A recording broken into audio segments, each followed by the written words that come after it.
Mercedes Mone is all elite, and I love the presentation. I love the theme song, the look, the ring look. Everything about it is fantastic. The chant of CEO is phenomenal. I think that's an awesome aspect to this presentation. It's great.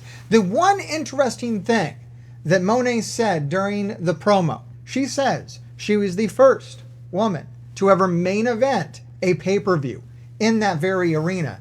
And what an interesting statement, because we were talking on stream. We're going live every Wednesday at 6 p.m. Eastern Standard Time across multiple platforms. And we were talking about what is Mone going to do? Who is on her level? And my point was there are very few in AEW who are on their level. In fact, maybe no one in AEW right now is on her level. And that speaks towards it.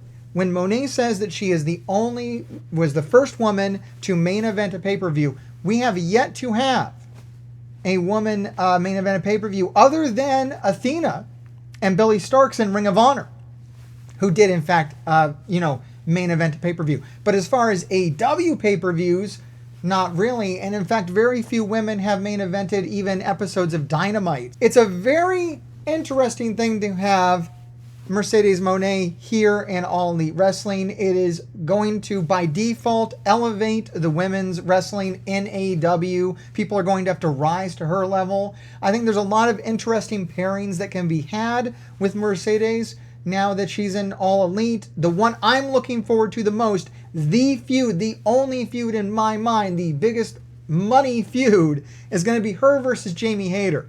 That's what I'm looking forward to most. I think that's what you're going to build to at a big event like All In at Wembley. It's going to be like Jamie Hayter versus Mercedes Mone. That's really interesting. I think there's a lot of other smaller matchups that are going to happen. The only person that she called out was Willow. I feel like she's going to run right over Willow. That's a great place to start. Another thing I was saying on stream is another good place to start would be Thunder Rosa. Thunder Rosa doesn't really have anybody that she's mixing it up with right now. So I think that would be great to enter into a program with Mone. I think it would really, that's something that like wrestling dorks are into. And AEW is like the wrestling dork organization. So I feel like Mercedes versus Thunder Rosa is a really cool matchup. I hope that they do that one early on. And I know a lot of people out there are going to be like, well, is she going to take a run at the champion? Is she going to take a run at Toni Storm? I don't personally think that would be amazing. I don't know what that would look like. However, the sheer fact that I don't know what it looks like means it might be amazing. Oftentimes in wrestling, I find it's when I get something that I didn't even know I wanted is when I'm the most happy. So if they want to run a program between Mone and Toni Storm, that might be the greatest thing ever. I don't know how those two characters are going to interact. It might be the greatest thing ever. It could be a real Adam Cole MJF kind of situation. So I'm excited about it. Mercedes Mone is All Elite. How do you feel about it? Let me know down in the comments. And we're going to talk about some other matches on this show. The highest rated one, the lowest rated one. You know the deal. R.I.P. Wardlow. I didn't think he'd win. He shouldn't have won. But God, give the poor guy something in the match. Even piss poor booking aside, this was a pretty bland match. I've seen some people speculate that Wardlow is injured, but who knows? It would certainly make sense. And that's what I got to go with too. And I thought the match was much better than this rating would imply. I thought the match was good. I thought they did a really good job. I don't know how injured Wardlow is with his knee. If Wardlow really is rocking a serious injury with his knee, if he needs surgery, then this all makes sense, and I'm not upset with the booking at all. If this is Wardlow being buried, which is kind of what happened, no matter which way we look at this good match or bad match, Wardlow's done. Like, it's over. And man, before this match, the Adam Cole moment, the story time with Adam Cole, baby, was amazing. That was really cool. And it feels like something maybe they shot a while ago and maybe that the outcome was supposed to be, Wardlow winning this, or maybe for this to happen in a pay-per-view, for this to go down a Dynasty. They bring Swerve out at the end, so it's clear, like it's right back. Swerve and Joe is the real story here. Wardlow was a side quest. The Kingdom is a side quest. What are we doing? Weird complaint, but this being the first match after the opening promo kind of killed the vibe for me, just made it instantly feel like less of a title match. Even if Wardlow winning was a long shot, they could have made it something out of this. Instead, it seemed like these two didn't really click, and this might have been it for Wardlow and AEW. Not talking contract status, although who knows, just fans ever giving a fuck about him being a main event player. Unfortunately, it just seemed like one big missed opportunity rather than a title match. And I gotta agree again, I hate agreeing with the bad reviews, but when the bad reviews are so well thought out and make sense, we knew that Hook wasn't gonna win, but when there was hope, there was something going on there. It really didn't feel at any point here that Wardlow had a shot at winning this. I don't even think he hit one. Did he hit a power bomb? He hit a casualty of war, the thing he does in the corner. And I thought it was really weird how the announcers were like, no one's ever kicked out of that. No one's ever supposed to kick out of that. That's not his fucking finisher. What are you talking about? Call me a Wardlow apologist, but this was really good. More tightly paced and action-packed than their last two single matches, albeit without much of a build or story to them. And yet Joe was super over, so it had the heat and meat chants. I really enjoyed the strike exchanges here and the headbutts, and I actually liked that somebody finally scouted Joe's nope, particularly someone with a similar style rather than someone that goes off the top rope more often. Just a lot of really solid exchanges that kept me interested with a really simple, effective finish.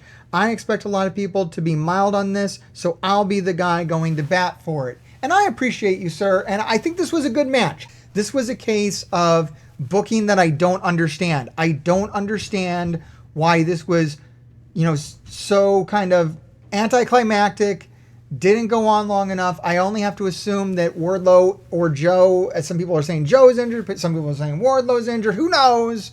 Hopefully, we're going to revisit this at a better time for this to happen. I just think that they built to this and got it out of the way because it's something that they wanted to do, but they couldn't do it the right way, and that they're going to do it the right way later on. One last thing to say about this match, and I would be a jerk if I didn't point it out, but when Wardlow went over and ripped up the sign, that was my producer. That's Rain Dragon right there. He was holding up the sign, so good job, Rain Dragon. Now, next time, hold up one of my signs. But seriously, the crowd really was into this. Like, that's one thing I did like about this, a positive about this match, is that the crowd was, like, super engaged in this. And yeah, that moment where he tears up the sign from my producer, Rain Dragon, that was actually a great moment. I thought that was some of the better parts of this match, was the audience buy-in. Like, they were really into this matchup. They were really booing Wardlow. Wardlow has established himself as a heel. He's done a good job, because I think when he came back, everybody was really wanting to still root for him.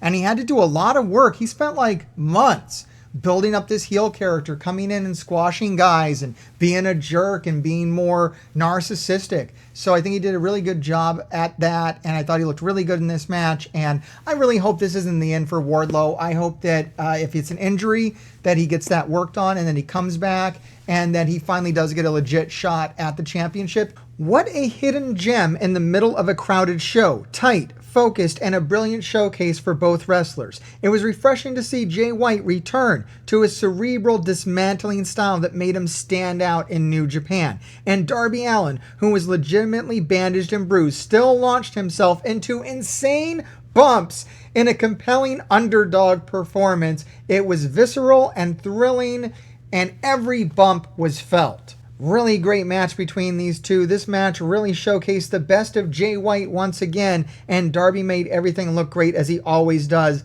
Love the finish where Darby beat the count out and immediately was caught in the Blade Runner. And guys, this might be my match of the year right now. I could call it early. Like, this is it. Jay White versus Darby Allin is like what I'm all about. Two of my favorite wrestlers in AEW in a fantastic match with tons of story and development. Not just what happens in the match, which is nuts. Darby is bumping off the stairs. Darby is bumping off of Jay White. Darby's bumping off everything. Darby takes an apron bump that is one of the sickest looking bumps, had me legitimately convinced that he was going to get counted out of the ring, only to slide back into the ring and take a fucking Blade Runner and eat the pin for the 1, 2, 3, which we knew was coming, right? We knew Darby is headed up to Mount Everest, which I don't know if that's advisable, but off he goes. And on the send-off, not only is he being Pillmanized,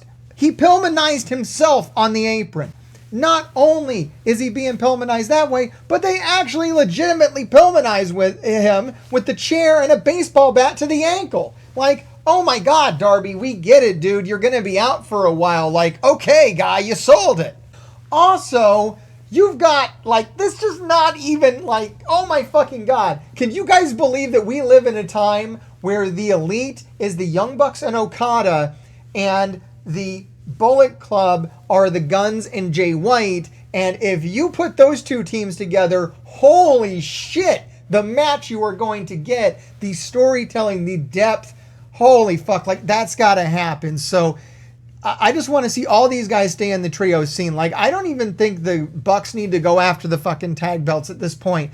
The trios scene in AEW is so much more interesting than so many other things. Maybe the most interesting aspects of AEW are right in the trio scene. And then if you bring back Kenny Omega, he's got to deal with the Elite. Who knows who he's going to team up with? Hangman Page? I have no idea.